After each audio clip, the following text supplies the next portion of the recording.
Morning students बेटा अज आपां second Sam का 4th चैप्टर करांगे। 4th चैप्टर बेटा इस बारी जिहड़ा हैगा वा चैप्टर जिहड़ा न्यू ऐड होए ने यूनिट तुहाडा जिवें फस्ट आपां यूनिट कंप्लीट कर चुके हैं जिहदे विच आपां कीता सी राजनीतिक प्रणाली, राणी सभ्याचार ते राजनीतिक समाजीकरण। ये तिन्ने वीडियो बेटा अपलोड हो चुकियां ने ते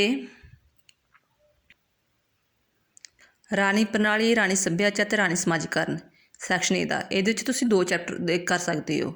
जे एक सैक्शन विचों तुहानूं पता है 2 क्वेश्चन आउंदे ने, ठीक है। तो मतलब कि तुसीं एक चैप्टर छड्डना ते छड्ड सकते हो जे तुहानूं चैप्टर टफ लगता है। हुण आपां सैक्शन बी स्टार्ट करांगे। इहदे विच आपां करांगे ये भी बेटा न्यू ऐड होया वा तुहाडा शक्ति दी धारणा, सत्ता दी धारणा ते उच्चता धारणा। आपां 1 बाय 1 ये 3 चैप्टर करांगे। इहदे विच भी तुसीं 2 चैप्टर जिहड़े हैगे अटैम्प्ट कर सकते हो, एक छड्ड सकते हो जेकर टफ ज़्यादा लगेगा।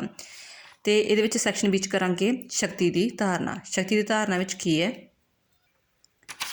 शक्ति की धारणा विच बेटा यूनीवर्सिटी जी गुरु नानक देव यूनीवर्सिटी आ, ठीक है। वो उन्होंने सिलेबस दिता वा कि तुसीं जस्ट की करना मीनिंग, नेचर एंड फीचर्स, यानी कि एक ही क्वेश्चन बनता है। मीनिंग डेफिनेशन दस के नेचर ते फीचर एक ही चीज़ होंदी है, वो तुसीं जिहड़ा हैगा एक्सप्लेन करना है। फस्ट ऑफ ऑल आपां इहदे विच करांगे मीनिंग की है। मीनिंग की है कि शक्ति की है। कहता मैक्स वैबर हो गया, रॉबर्ट डाहल हो गया, मार्गेंथ हो गया, इन्हां ने मैक्सीमम किया वा कि शक्ति की आ, राजनीति की आ, शक्ति ਲਈ संघर्ष आ। जिन्नी भी राजनीति घूमती है सारी शक्ति ਲਈ संघर्ष आ। ईवन कि कहता कि हर व्यक्ति तो लैके संस्था, व्यक्ति तो लैके संस्था हर कोई कोशिश करता कि मेरे को ज़्यादा पावर होवे, ठीक है। जे परिवार विच व्यक्ति भी आ, 3 भैन भरा ने, वो भी 3 भैन भरावां च भी ये हुंदी आ कि मेरी ही गल मन्नी जावे, ठीक है। हो सकता किसी को इंटैलीजेंट बच्चा होवे, हो सकता कोई फाइनैशियल तौर पर स्ट्रोंग होवे जां किसी भी तरह काम ज़्यादा करता होवे, उहदी घर विच 3 विचों ज़्यादा गल मन्नी जाती है। कहने दा भाव कि परिवार तो व्यक्ति तो लैके संगठन होवे, राज होवे, हर कोई कोशिश करता है कि मेरे कोल शक्ति ज़्यादा होवे, ठीक है। तो कई जिहड़े लोग आ शक्ति प्रभाव ते सत्ता नूं एक ही गल मान लैंदे आ, पर शक्ति प्रभाव सत्ता विच अंतर आ। जिथे भी शक्ति होएगी उहदा मतलब होएगा कानून, ठीक है। कि जिवें आपां कानून तोड़ते हैं तो उहदे पिछे सज़ा हुंदी आ, सज़ा मिलदी आ। इसे तरह जो आपां शक्ति की उलंघना करते हैं तो उहदे पिछे सज़ा मिलती आ। हुण आपां ये मीनिंग जिहड़ा हैगा वा शॉर्ट क्वेश्चन आंसर तो करांगे। ये जस्ट मैं तुहानूं इत्थों समझाया है कि की है। कहता कि वैसे तो शक्ति का विकास किवें होया। शक्ति की धारणा कहता मनुखी जाति के इतिहास इन्ना पुराना, जिंदू मनुख पैदा होया उन्ना ही पुराना है। वो सुकरात सब तो पहला जिहड़े पुराने विद्वान ही सुकरात, प्लेटो, अरस्तू, उन्होंने अपनी किताबां विच इहदे बारे वर्णन कीता सी। बाद विच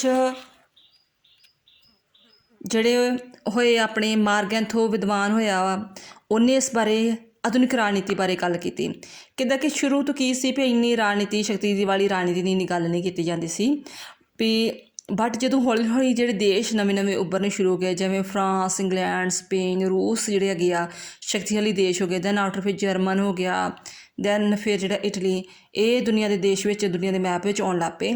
तो इन्हां ने वध तो वध कोशिश की कि मैं ही सब तो ज़्यादा शक्तिशाली बना। तो किसी तरह भी हथकंडे अपनाते सी, मान लो हथियारां राहीं, सैनक राहीं, आर्थिक राहीं, प्रचार राहीं, किसी भी तरह कोशिश करते कि वध तो वध शक्ति मेरे को हासिल होवे।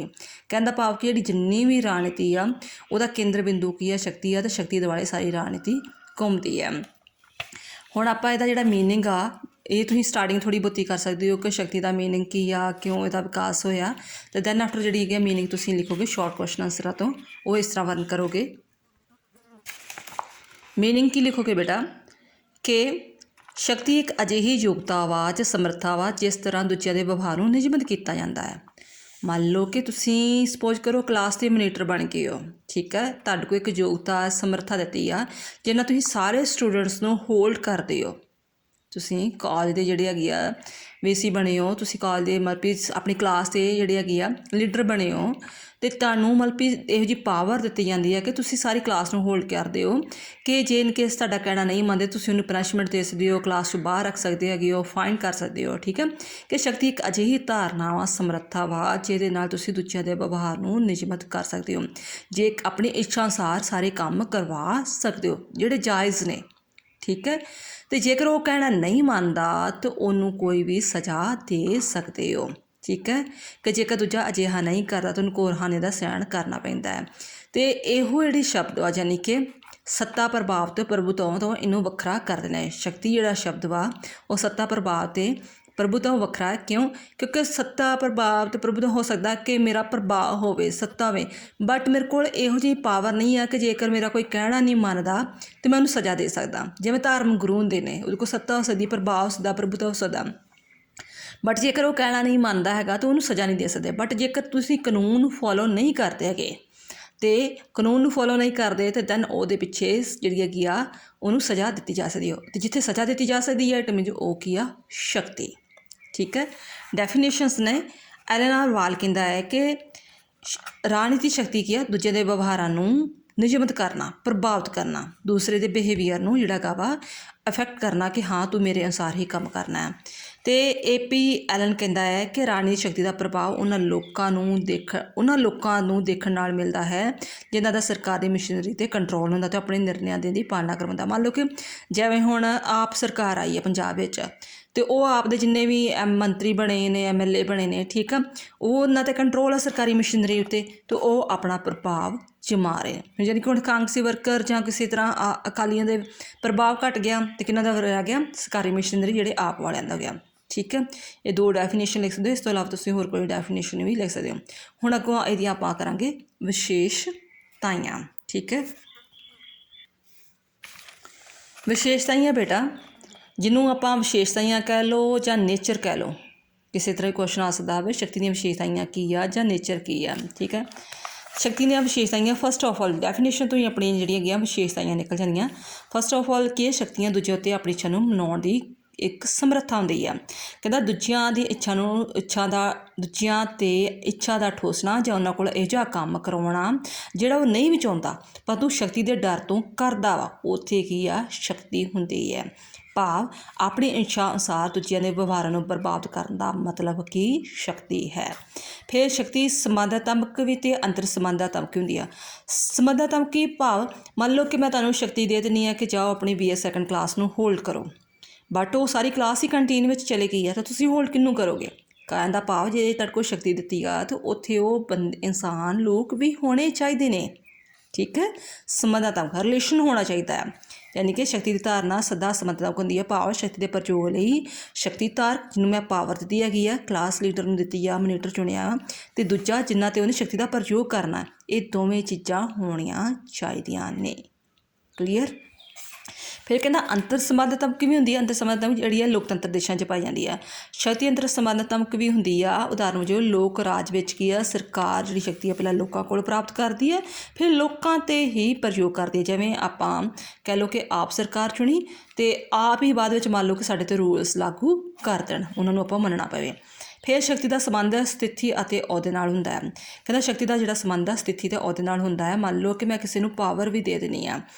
ਇਹ ਇੱਕ ਐਗਜ਼ਾਮਪਲ ਆ, ਜਿਵੇਂ CM ਪਹਿਲਾਂ ਜਿੱਦਾਂ ਚੰਨੀ ਸੀ CM ਹੀ, ਜਾਂ ਮੰਨ ਲਓ ਕੈਪਟਨ ਅਮਰਿੰਦਰ ਹੀ ਜਾਂ ਸੁਖਬੀਰ ਬਾਦਲ ਹੀ, ਉਹਦੇ ਕੋਲ ਉਦੋਂ ਪਾਵਰ ਸੀ, ਜੋ ਮਰਜ਼ੀ ਕਰਵਾ ਲੈਂਦੇ ਸੀ ਪੰਜਾਬ ਵਾਲੇ ਕੋਲ, ਬਟ ਹੁਣ ਉਹਨਾਂ ਕੋਲੋਂ ਪਾਵਰ ਨਹੀਂ ਰਹਿ ਗਈ ਅਤੇ ਹੁਣ ਉਹ ਕੰਮ ਨਹੀਂ ਕਰਵਾ ਸਕਦੇ ਜੋ ਪਹਿਲਾਂ ਆਪਣੇ CM ਦੇ ਅਹੁਦੇ 'ਤੇ ਕਰਵਾ ਸਕਦੇ, ਹੁਣ ਨਹੀਂ ਕਰਵਾ ਸਕਦੇ। ਯਾਨੀ ਕਿ ਵਿਸ਼ੇਸ਼ ਸਥਿਤੀ ਹੋਏਗੀ, ਅਹੁਦਾ ਹੋਏਗਾ, ਉਦੋਂ ਉਹਦੇ ਕੋਲ ਪਾਵਰ ਹੋਏਗੀ। ਜੇਕਰ ਉਹ ਅਹੁਦਾ ਛੱਡ ਦਿੰਦਾ ਤਾਂ ਉਹ ਸ਼ਕਤੀ ਵੀ ਉਹਦੇ ਕੋਲੋਂ ਖਤਮ ਹੋ ਜਾਂਦੀ ਹੈ। ਨੈਕਸਟ ਹੈ ਕਿ ਸ਼ਕਤੀ ਪਿੱਛੇ ਇੱਕ ਹੋਰ ਹਾਨੀ ਦਾ ਡਰ ਹੁੰਦਾ ਹੈ ਕਿ ਇਹ ਆ ਕਿ ਜਿੱਦੀ ਸ਼ਕਤੀ ਜਦੋਂ ਤੁਸੀਂ ਪ੍ਰਯੋਗ ਕਰਦੇ ਹੋ ਉਹਦੇ ਪਿੱਛੇ ਇਹ ਵਿਲੱਖਣਤਾ ਵਿਸ਼ੇਸ਼ਤਾ ਇਹਦੀ ਗੱਲ ਉਹ ਇੱਕ ਹੋਰ ਵਿਸ਼ੇਸ਼ਤਾ ਹੈ ਕਿ ਇਹਦੇ ਪਿੱਛੇ ਜਿਹੜਾ ਗਾ ਵੀ ਇਹਦੇ ਪਿੱਛੇ ਹਾਨੀ ਦਾ ਡਰ ਹੁੰਦਾ। ਮੰਨ ਲਓ ਕਿ ਮੈਨੂੰ ਕਿਹਾ ਗਿਆ ਤੁਸੀਂ ਮਾਸਕ ਪਹਿਨਣਾ ਹੈ ਅਤੇ ਮੈਂ ਮਾਸਕ ਨਹੀਂ ਪਹਿਨ ਰਹੀ ਅਤੇ ਮੈਨੂੰ ਪਤਾ ਉਹਦਾ ਮੈਨੂੰ ਉਸੇ ਵੇਲੇ ਫਾਈਨ ਕਰ ਸਕਦੇ ਨੇ, ਯਾਨੀ ਕਿ ਮੈਨੂੰ ਉਹ ਉੱਥੇ ਸਜ਼ਾ ਦੇ ਸਕਦੇ ਨੇ। ਸ਼ਕਤੀ ਪਿੱਛੇ ਹਾਨੀ ਦਾ ਡਰ ਹੁੰਦਾ ਹੈ। ਫਿਰ ਸ਼ਕਤੀ ਦੇ ਪ੍ਰਯੋਗ ਉੱਤੇ ਨਿਰਭਰ ਕਰਦੀ ਹੈ, ਸ਼ਕਤੀ ਪ੍ਰਯੋਗ 'ਤੇ ਵੀ ਨਿਰਭਰ ਕਰ ਸਕਦੀ ਹੈਗੀ ਆ। ਐਗਜ਼ਾਮਪਲ ਦਿੱਤੀ ਆ ਕਿ ਜੇਕਰ ਰਾਸ਼ਟਰਪਤੀ ਨੂੰ ਸਾਰੀਆਂ ਸ਼ਕਤੀਆਂ ਇੰਡੀਆ ਦੇ ਵਿੱਚ, ਬਟ ਉਹ ਆਪਣੀ ਸਾਰੀਆਂ ਸ਼ਕਤੀਆਂ ਦਾ ਪ੍ਰਯੋਗ ਨਹੀਂ ਕਰਦਾ, ਉਹਦੀ ਸ਼ਕਤੀਆਂ ਦਾ ਪ੍ਰਯੋਗ ਜਿਹੜੀ ਮੰਤਰੀ ਪਰਿਸ਼ਦ ਕਰਦੀ ਆ। ਕਿ ਇਹ ਵੇਖਿਆ ਜਾਂਦਾ ਕਿ ਹਾਂ ਵੀ ਮੈਂ ਸ਼ਕਤੀ ਦਿੱਤੀ ਆ ਅਤੇ ਉਹਦਾ ਪ੍ਰਯੋਗ ਕਿੰਨਾ ਕੁ ਕਰਦਾ ਹੈ। ਠੀਕ ਹੈ। ਪ੍ਰਯੋਗ 'ਤੇ ਡਿਪੈਂਡ ਕਰਦਾ ਹੈ। ਹੋ ਸਕਦਾ ਦੋਨਾਂ ਬੰਦਿਆਂ ਕੋਲ ਸੇਮ ਸ਼ਕਤੀਆਂ ਹੋਣ, ਪਰ ਜਿਹੜਾ ਪ੍ਰਯੋਗ ਜ਼ਿਆਦਾ ਕਰੇਗਾ ਉਹ ਜ਼ਿਆਦਾ ਸ਼ਕਤੀਸ਼ਾਲੀ ਹੋ ਜਾਵੇਗਾ। ਸ਼ਕਤੀ ਦਾ ਸੰਬੰਧ ਬਾਹਰੀ ਪ੍ਰਭਾਵ ਨਾਲ ਵੀ ਹੁੰਦਾ ਹੈ। ਕਹਿੰਦਾ ਕਿ ਮੰਨ ਲਓ ਕਿ ਵਿਚਾਰਾਂ ਤੌਰ 'ਤੇ ਮੰਨ ਲਓ ਕਿ ਹੁਣ ਪੰਜਾਬ 'ਚ ਆਪ ਪਾਰਟੀ ਸਰਕਾਰ ਅਤੇ ਉਹ ਹੋ ਸਕਦਾ ਵੀ ਮੈਂ ਅੰਦਰੋਂ ਕੱਟੜ ਅਕਾਲੀ ਹੋਵਾਂ ਜਾਂ ਕਾਂਗਰਸੀ ਹੋਵਾਂ, ਮੈਨੂੰ ਉਹ ਬਿਲਕੁਲ ਸਰਕਾਰ ਚੰਗੀ ਨਾ ਲੱਗਦੀ, ਬਟ ਮੇਰੇ ਅੰਦਰਲੇ ਵਿਚਾਰਾਂ ਨੂੰ ਉਹ ਨਹੀਂ ਹੋਏਗਾ, ਮੈਨੂੰ ਬਾਹਰੀ ਤੌਰ 'ਤੇ ਪ੍ਰਭਾਵਿਤ ਜ਼ਰੂਰ ਕਰੇਗੀ, ਮੈਨੂੰ ਉਹ ਜਿਹੜੇ ਕਿ ਕਾਨੂੰਨ ਬਣਾਉਣਗੇ ਉਹ ਮੰਨਣੇ ਹੀ ਪੈਣਗੇ। ਯਾਨੀ ਕਿ ਸ਼ਕਤੀ ਦੇ ਪ੍ਰਭਾਵ ਨਾਲ ਅਸੀਂ ਵਿਅਕਤੀ ਦੇ ਅੰਦਰੂਨੀ ਵਿਚਾਰਾਂ ਨੂੰ ਤਾਂ ਨਹੀਂ ਬਦਲ ਸਕਦੇਗੇ, ਪਰੰਤੂ ਵਿਅਕਤੀ ਦੇ ਬਾਹਰੀ ਪ੍ਰਭਾਵ ਨੂੰ ਬਦਲ ਸਕਦੇ ਹਾਂ। ਸਾਨੂੰ ਉਹ ਗੱਲ ਮੰਨਣੀ ਹੀ ਪੈਂਦੀ ਹੈ। ਇੱਕ ਐਗਜ਼ਾਮਪਲ ਹੋਰ ਆ ਕਿ ਆਪਾਂ ਮੰਨ ਲਓ ਕਿ ਨਰਿੰਦਰ ਮੋਦੀ ਸਰਕਾਰ ਸਾਨੂੰ ਨਹੀਂ ਚੰਗੀ ਲੱਗਦੀ ਬੀਜੇਪੀ ਦੀ, ਬਟ ਜੋ ਵੀ ਸੈਂਟਰ 'ਚ ਰੂਲ ਲੈ ਕੇ ਆ ਰਿਹਾ ਵਾ, ਜੋ ਵੀ ਆ ਕੁਛ, ਉਹ ਸਾਨੂੰ ਮੰਨਣੇ ਹੀ ਪੈਣਗੇ। ਜਿਵੇਂ ਕਰੋਨਾ 'ਚ ਸਾਰੇ ਰੂਲ ਉਹਨਾਂ ਨੇ ਹੀ ਫੋਲੋ ਕੀਤੇ, ਲਾਗੂ ਕੀਤੇ, ਤੇ ਸਾਨੂੰ ਫੋਲੋ ਕਰਨੇ ਪਏ। ਸ਼ਕਤੀ ਪਦਾਰਥ ਨਹੀਂ ਆ, ਮਤਲਬ ਕਿ ਇਹ ਕੋਈ ਆਬਜੈਕਟ ਨਹੀਂ ਆ ਜਿਹਨੂੰ ਆਪਾਂ ਵੇਖ ਸਕਦੇ ਹੈਗੇ ਹਾਂ, ਜਸਟ ਆਪਾਂ ਮਹਿਸੂਸ ਕਰ ਸਕਦੇ ਹਾਂ। ਐਗਜ਼ਾਮਪਲ ਦਿੱਤੀ ਆ ਕਿ ਜਿਵੇਂ ਵਿਦਿਆਰਥੀ ਜਾਣਦੇ ਆ ਅਤੇ ਮਹਿਸੂਸ ਕਰਦੇ ਆ ਕਿ ਪ੍ਰਿੰਸੀਪਲ ਕੋਲ ਉਹਨਾਂ ਨੂੰ ਸਜ਼ਾ ਦੇਣ ਦੀ ਸ਼ਕਤੀ ਆ। ਜਿਵੇਂ ਟੀਚਰ ਵੀ ਕਹਿ ਦਿੰਦੇ ਕਿ ਜੇ ਤੁਸੀਂ ਕਹਿਣਾ ਨਾ ਮੰਨਿਆ ਤੁਹਾਨੂੰ ਪ੍ਰਿੰਸੀਪਲ ਕੋਲ ਲੈ ਜਾਵਾਂਗੀ, ਉਹਨਾਂ ਨੂੰ ਕੰਪਲੇਂਟ ਕਰ ਦਾਂਗੇ। ਅਤੇ ਕਹਿਣ ਦਾ ਭਾਵ ਕਿ ਡੇਲੀ ਜ਼ਰੂਰਤ ਨਹੀਂ ਹੈ ਕਿ ਤੁਸੀਂ ਪ੍ਰਿੰਸੀਪਲ ਨੂੰ ਵੇਖਦੇ ਹੋ, ਤੁਹਾਡੀ ਕਲਾਸ ਵਿੱਚ ਹੁੰਦਾ, ਬਟ ਇੱਕ ਉਹ ਮਹਿਸੂਸ ਕੀਤਾ ਜਾਂਦਾ ਕਿ ਵਾਕਿਆ ਪ੍ਰਿੰਸੀਪਲ ਕੋਲ ਸਾਨੂੰ ਸਕੂਲ ਕੱਢਣ ਦੀ ਪਾਵਰ ਹੈ। ਸ਼ਕਤੀ ਦੇ ਪ੍ਰਯੋਗ ਲਈ ਵਿਰੋਧੀ ਹਿੱਤਾਂ ਦਾ ਹੋਣਾ ਵੀ ਜ਼ਰੂਰੀ ਆ। ਕਹਿੰਦਾ ਸ਼ਕਤੀ ਦੇ ਪ੍ਰਯੋਗ ਲਈ ਪਰਸਪਰ ਵਿਰੋਧੀ ਹਿੱਤਾਂ ਦਾ ਹੋਣਾ ਜ਼ਰੂਰੀ ਆ।